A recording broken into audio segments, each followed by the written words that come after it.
नमस्कार, मी श्रीकांत उमरीकर. आपण पाहतात अनलायझर. लाईक करा, शेअर करा, सबस्क्राईब करा. अनलायझरचं ॲप डाउनलोड करा. भारताचे पंतप्रधान नरेंद्र मोदी आणि इटलीच्या पंतप्रधान जॉर्जिओ मेलोनी यांचा एक फोटो जो ट्विटरवरती एक्सवरती पब्लिश झाला आणि मोदी त्यांना मेलडी आपले चॉकलेट देत आहेत आणि आपल्या ती जाहिरात होती, मेलडी खाओ खुद जान जाओ. आता याच्यामधला एक छोटासा भाग असतो, तो औपचारिकता असते. काही वेळा तुम्ही तुमच्याकडच्या, विशेषतः तुमच्या देशातल्या काही अशा वस्तू अशा प्रसंगी जेव्हा उच्चपदस्थ व्यक्तींना भेट देता, त्याच्यामागे एक विशिष्ट असा राजनैतिक अर्थ असतो. चॉकलेट ही खरं तर आपल्याकडची परंपरा नाही, ती युरोपातलीच आहे. आणि तुमच्याकडचं आलेलं ही गोष्ट आमच्याकडचा ब्रँड कसा झाला आणि म्हणून आम्ही त्यांना ते देत आहोत. त्याच्यामधलं एक पुन्हा राजकीय सौहार्द कसं जुळून आलेलं आहे. आणि नवीन ह्याच्यामध्ये युरोपियन सगळं युनियन EU जे आहे त्याच्याशी भारताचे संबंध चांगले करणे, अशा कितीतरी गोष्टी त्याच्या मागे दडलेल्या असतात. या विषयावरचे तज्ज्ञ जे आहेत तुम्हाला सांगतील, त्याचे भरपूर व्हिडिओ आणि भरपूर माहिती उपलब्ध आहे. पण मला जो उपस्थित करायचा जो जरासा वेगळा मुद्दा, या निमित्ताने ज्या पद्धतीचं आकांडव तांडव आणि घाणेरडं वक्तव्य राहुल गांधींनी केलं, म्हणजे सगळी हद्द पार करून टाकलेली, की देश कसे विकायला निघालेले आहेत तर मोदी अमित शहा गद्दार कसे आहे, संविधानावरती हल्ला कसा आहे, एकीकडं पेट्रोलची कशी अडचणी म्हणून सांगता, स्वतः इतक्या मोठ्या देशांमध्ये दौरे कसे करता आणि बाकीचे कसले मेलडी खाऊ घालता इथे वगैरे वगैरे, त्यांची ती नेहमीची टीका.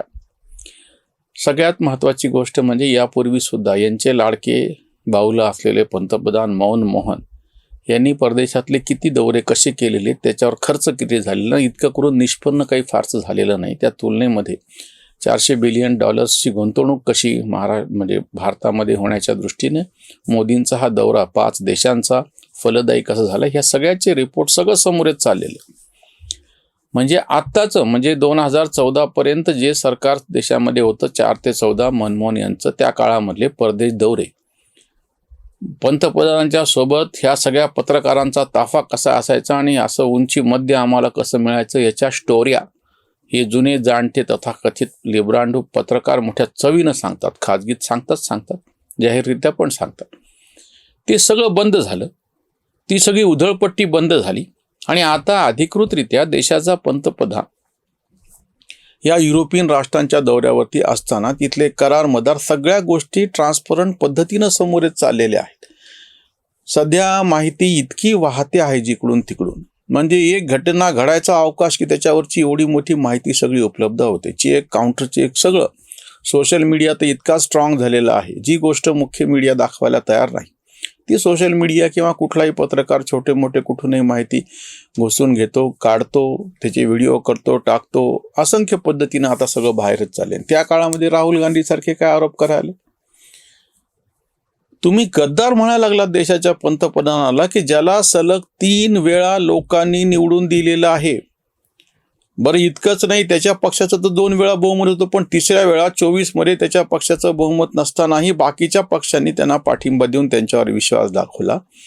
त्यांच्यावर दाखवलेला विश्वास पुढच्या जवळपास 5 निवडणुका महत्त्वाच्या मोठ्या राज्यांमधल्या, महत्त्वाच्या म्हणण्याच्या पेक्षा मोठी राज्य म्हणून त्यांचं मी नाव होते. त्याच्यामध्ये बिहार आहे, त्याच्यामध्ये महाराष्ट्र आहे, हरियाणासारखं छोटं पण राजनीतिकदृष्ट्या महत्त्वाचं असलेलं राज्य आहे, पश्चिम बंगाल आहे आणि सीमेवरच्या बाकीच्या सगळ्याच्यामुळं आसामसारखं राज्य आहे. 5 मोठ्या महत्त्वाच्या राज्यांमध्ये त्यांच्या बाजूनं लोकांनी प्रचंड मोठ्या प्रमाणात कौल देऊन हे केलेलं आहे. एवढं सगळं असताना तुम्ही त्याला बिनधास्तपणे गद्दार म्हणता. मोदी रोएगा, ते राहुल गांधीची भाषा ऐकल्याच्या नंतर काय सडकछाप कोणीतरी पोटे एकमेकांशी बोलायला लागलेत किंवा एकमेकांचा उद्धार करायला भांडणामध्ये आईबाप काढायला आलेत, तशा पद्धतीची भाषा ही काय म्हणून तुम्ही गद्दार म्हणता मोदी आणि अमित शहांना? कुठल्या पद्धतीची भाषा आहे? तुमचं जे सगळं पूर्णपणे राष्ट्रीय काय म्हणते राजकीय असा सगळा भ्रमनिरास आहे, अपेक्षा भंग झालेला आहे, फ्रस्ट्रेशन तुम्हाला आलेलं आहे. तुम्हाला वारंवार निवडणुका, म्हणजे आता तर परिस्थिती अशी आलेली की ज्या आसाममध्ये तुम्ही महत्त्वाचे होते विरोधी पक्ष म्हणून काही ना, तिथं अजून जागा घटल्या. तुमच्या 19 पैकी 18 आमदार तर मुसलमान आहेत. पश्चिम बंगालमध्ये तुम्हाला आजही कोणी कुठल्याच पद्धतीने तुमची दखल घ्यायला तयार नाही. जेमतेम 1 का 2 आमदार काहीतरी निवडून आलेले आहेत. तुमच्या विरोधात लढले ते दावे सुद्धा त्यांचे 1-2च निवडून आलेले आहेत. म्हणजे मी ममता आणि भाजपची तर गोष्टच करत नाही. हे ज्या इंडिया आघाडीमध्ये आहेत त्या इंडिया आघाडी ज्यांनी एकमेकांशी लढून एकमेकांकडून त्याच्याकडची सत्ता डाव्यांकडची काँग्रेसकडे आलेली. त्या तमिळनाडूमध्ये तुम्हाला त्या DMKचा पाठिंबा होता. एवढं करून 5 आमदार तुमचे निवडून आले. त्या 5 आमदारांनी पाठिंबा दिला त्या विजयनाच्या पक्षाला. आता परिस्थिती अशी निर्माण झालेली आहे की त्या AIADMK मधला मोठा फुटीर गट त्यांना पाठिंबा देतोय. त्या बदल्यामध्ये यांच्या जे काही मोजके आमदार आहेत त्याची त्यांना गरजच उरलेली नाहीये. म्हणजे तुमचं धोरणात्मकरित्या तिथे तुमचं काय म्हणता येईल त्याला अपयश आता समोरच चाललेलं आहे. आणि ह्या पातळीवरती हे राहुल गांधी त्यांच्या आवडीचा उमेदवार केरळमध्ये मुख्यमंत्री होऊ शकला नाही. KC वेणुगोपाल यांचं नाव सगळ्यात जास्त चर्चेमध्ये होतं. अगदी त्यांच्या त्या निरीक्षक ज्या होत्या त्यांच्या हातामधल्या फाईलवरती KC वेणुगोपालवरती टिक कसं केलेलं होतं हे जेव्हा पत्रकारांनी पाहिलं, त्याचे व्हिडिओ घेतले त्या फाईलचे, एवढं सगळं नाटक झाल्याच्या नंतर केरळमधल्या आमदारांनी त्याहीपेक्षा काँग्रेसच्या आमदारांपेक्षा पाठिंबा देणारे युनियन मुस्लिम लीगचे IUMLचे आमदार आणि बाकीचे पाठिंबा देणारे या सगळ्यांनी आग्रह धरला VD सतीशनच्या नावाखाली. आणि झक मारत ह्या हायकमांडला स्वतःची हायकमांडशाही दूर ठेवून त्या नावाला पाठिंबा द्यावा लागला, त्या नावाची घोषणा करावी लागली. हे सगळं तुमचं राजकीय अपयश आहे. तुम्ही काढता कोणावरती? मोदीच्या परराष्ट्र दौऱ्यावरती. मोदी जेव्हा किंवा कुठले आपले परराष्ट्र मंत्री, गृहमंत्री किंवा कुठले आपलं शिष्टमंडळ जेव्हा परदेशामध्ये जातं तेव्हा ते एका पक्षाचं म्हणून जात नसतं, ते भारताचं म्हणून जात असतं. आपला पंतप्रधान, आपला राष्ट्रपती जेव्हा परदेशामध्ये जातो तेव्हा तो काय प्रतिनिधित्व करतो? देशाचं प्रतिनिधित्व करतो. त्यांनी जी काही बोलणी केली, तिथं जी काही चर्चा झाली, त्या सगळ्यातून त्यांनी एक सौजन्याचा भाग म्हणून काहीतरी भेट द्यायची म्हणून मेलडी चॉकलेट दिलं बाबा त्यांनी.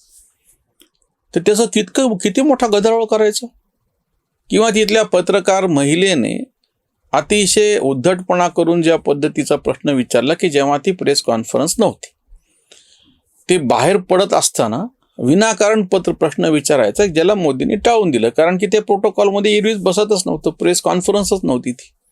आणि जेव्हा अधिकृतरित्या तिथल्या भारतीय राजदूतांनी त्यांना बोलवलं एम्बसीमध्ये आणि विचारलं की तुम्हाला काय विचारायचं ते विचारा, सगळ्या प्रश्नांची उत्तर देण्यास भारताचे प्रतिनिधी म्हणून आम्ही समर्थ आहोत. 1-2 प्रश्न तर ती पळून गेली पोरगी पत्रकार.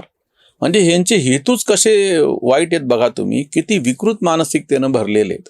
आणि तिनं त्या पद्धतीनं तसं ट्विट त्या Xवरती पोस्ट करायची, लगेच राहुल गांधींनी ते उचलायचं, लगेच ते व्हिडिओ शेअर करायचे. हे जे सगळं टूलकिट चालू आहे ना, आंतरराष्ट्रीय कटाचं तुंतुणं जे वाजवतात ना ह्या लेब्रांडूनचे कुलगुरू सुमार असलेले असे,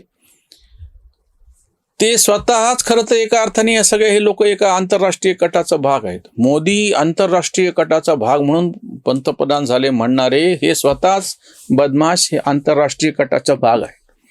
कारण की जी काही सगळी संविधानिक प्रक्रिया लोकशाही एवढ्या 140 करोड लोकांच्या देशामध्ये चालू आहे त्याच्या विरोधातले हे सगळे घटक आहेत. इटली भेटीवरची ही उसंतवाणी.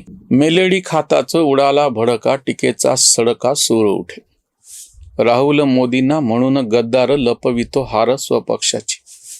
सुटलेली जीभ नाहीच लगाम, शिव्या देणे काम उरलेले. जराही कळेना परराष्ट्र नीती, अकलेची माती झाली याच्या. जनताही आता देत नाही थारा, पिसाटला वारा बुद्धीचाच. ऐकतच नाही कार्यकर्ता आता, केरळात लाथा नेतृत्वाच्या. राहुलसी आता लागले हे पिसे, सारे जग हासे कांत म्हणे, सारे जग हासे कांत म्हणे. काही परदेशी उच्च पदस्थ पत्रकार, उच्च अधिकारी राहिल्यांच्या मुलाखती आता या पार्श्वभूमीवरती वेगवेगळ्या चॅनल्सने घेतलेल्या आहेत. सगळे एकमुखानं भारताचं ज्या पद्धतीचा विकास होत चाललेला आहे, आर्थिक घोडदौड चालू आहे आणि भारताचे पंतप्रधान नरेंद्र मोदी यांनी ज्या पद्धतीने देशाला पुढं नेण्याचं जे एक व्रत घेतलेलं आहे आणि त्या दिशेनं पावलं उचलली जातात त्याचं खुलेआम कौतुक करतात. आसामसारख्या राज्यामध्ये जिथे प्रचंड हिंसाचार होत होता तिथे शांतपणे निवडणुका घेऊन दाखवून 94% मतदान. मी परत निकालाचा संदर्भच घेत नाही, आधी मतदान कसं शांततेमध्ये झालं हे सगळं समोर जेव्हा आलं, टक्केवारी इतकी वाढलेली, हे परदेशी पत्रकार, परदेशी उच्चपदस्थ अधिकारी, राजदूत, राजकीय नेते यांच्या मुलाखतीतून स्पष्ट होत चाललेले. अशा काळात नेमकं आपला पंतप्रधान की ज्याला जागतिक मंचावरती एक स्वीकारार्हता त्याची वाढलेली 4 नंबरची इकॉनॉमी म्हणून, आणि त्यावेळेस आमचा विरोधी पक्ष नेता मात्र त्याला गद्दार म्हणण्यात धन्यता मानतो आहे.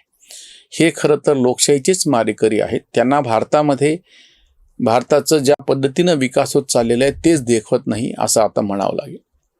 इथेच थांबूयात. धन्यवाद. स्वधर्म जागृतीचा विधायक बुरुज Analyzer News.